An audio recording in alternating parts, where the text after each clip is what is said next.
Today we are going to discuss the summary of the poem Aunt Jennifer Tigers which is written by Adrienne Rich. So this poem is actually a feminist poem. Feminist poem का मतलब हुआ जो feminism को support करती है poem. Feminism का मतलब होता है feminism is something which aims to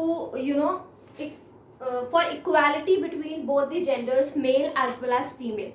तो if someone is feminist, इसका मतलब ये नहीं है कि वो ये चाहता है या ये चाहती है कि जो फीमेल का रोल है या जो उन्हें राइट्स मिलते हैं वो मेल काउंटर पार्ट या मेल से ज़्यादा होने चाहिए, बल्कि it desires for the equality between both the genders, male and female. So this is a feminist poem. Second thing, it represents the oppression of Aunt Jennifer by her male counterpart or by her husband. ठीक है, तो जो title है Aunt Jennifer's Tigers वो बहुत ही appropriate है, क्योंकि जो टाइगर्स हैं वो आंट जेनिफर की पर्सनालिटी से बिल्कुल ऑपोजिट है और ये एक ऐसी पर्सनालिटी कैरी करते हैं जिसके लिए आंट जेनिफर डिजायर करती हैं या she longs for the personality, such personality. Where Aunt Jennifer represents a fearful lady or someone who has lost her individuality in her marriage, in her matrimony. वहीं जो tigers हैं वो बहुत ही ज़्यादा fearless हैं, majestic हैं, and they fear no one. Okay?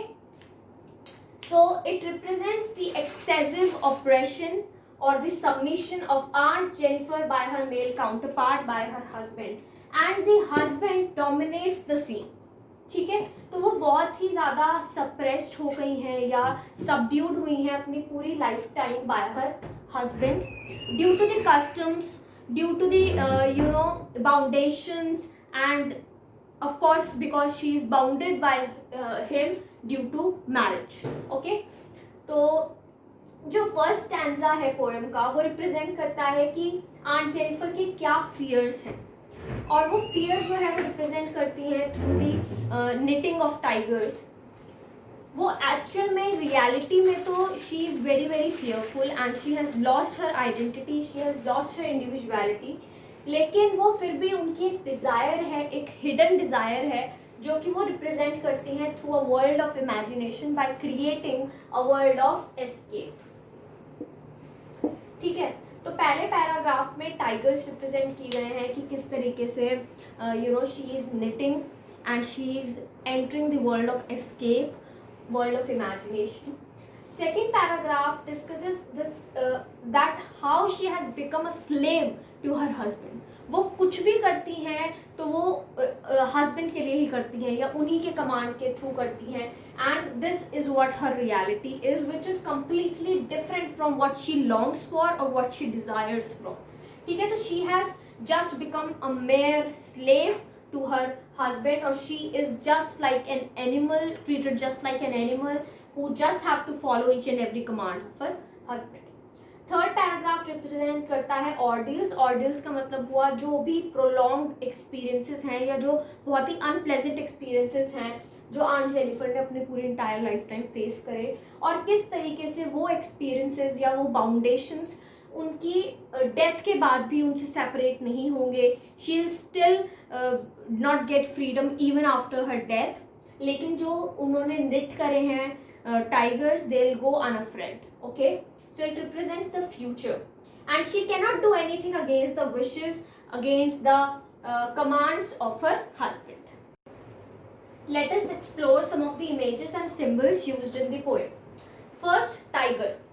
Tiger जो है वो represent करता है proudness को, and also जो personality है tiger की वो opposite है Aunt Jennifer की personality से. And this is the personality she longs for or she desires for. तो टाइगर जो है रिप्रेजेंट करते हैं कि कैसे जो टाइगर्स हैं वो प्राउड होते हैं, अनअफ्रेड होते हैं, they do not fear anyone. And secondly जो उनका मूवमेंट होता है, मूवमेंट वो मैजेस्टिक होता है, स्लीक होता है, चावैल्रिक होता है. ठीक है, एंड उनका मूवमेंट मैजेस्टिक होता है, स्लीक होता है, and they move with a purpose. एक पर्पस होता है उनका, ठीक है. They do not fear anyone. Second symbol it is bright topaz. Bright topaz का मतलब होता है कुछ yellowish brown colour. Yellowish brown colour, तो येलो जो कलर है वो रिप्रेजेंट करता है सन को, and again it represents energy. ठीक है, तो येलोइश ब्राउन कलर जो है टाइगर्स के लिए यूज किया गया है. This is the line bright topaz denizens of a world of green. तो ब्राइट टोपैज का मतलब yellowish brown colour of the tigers. Denizens का मतलब होता है जो एनिमल्स या जो भी लोग ड्वेलर्स होते हैं एक पर्टिकुलर प्लेस के, एक पर्टिकुलर प्लेस में रहते हैं. So these are the denizens और the dwellers of a world of green. World of green का मतलब है forest. So these animals, these tigers, they live और they dwell in a world of green और forest. Forest में रहते हैं. ठीक है. So another symbol is fluttering fingers. पहली चीज, there is also alliteration used in this line, क्योंकि FF जो पहला वर्ड है अगर सेम होता है तो we call it alliteration. This is a figure of speech. Fluttering fingers. Second thing, fluttering fingers जो है ऑन जेनिफर की फिंगर्स को रिप्रेजेंट करते हुए फ्लटरिंग फिंगर्स यूज किया गया है कि जब वो जो है निटिंग कर रही हैं उनकी फिंगर जो है काँप रही हैं या फ्लटर कर रही हैं. इसके दो रीजंस हैं. First reason being she is weak and old. वो वीक हैं इसीलिए उनकी फिंगर्स काँप रही हैं काम करते समय. Second thing is the operation she goes through. जो एक्सेसिव ऑपरेशन या उनका जो excessive she is subdued by her husband, इसीलिए इस ऑपरेशन की वजह से also she is fluttering, her fingers are fluttering. तो दो रीजन से, first she is weak, second of she is the victim of the excessive operation of her male counterpart और her husband. Another is uncle's wedding band. Wedding band का मतलब हुआ the wedding ring. Second thing, uncle's wedding band क्या represent करती है? पहली चीज जो वो रिप्रेजेंट करती है वो है मैट्रिमोनी. ठीक है, सो इट रिप्रेजेंट्स मैट्रिमोनी और marriage. Second thing, it also brings into picture the boundations attached to it. जो भी मैरिज की वजह से बाउंडेशंस होती हैं या कस्टम्स और लॉस की वजह से जो भी रिस्पॉन्सिबिलिटीज, बाउंडेशंस, ऑपरेशन जो भी उससे अटैच्ड है वो इस लाइन में रिप्रेजेंट किया गया है. That uncle's wedding band is a symbol of foundations. It is also a symbol of matrimony या फिर marriage. Ringed with ordeals. So the line was ringed with ordeals she was mastered by.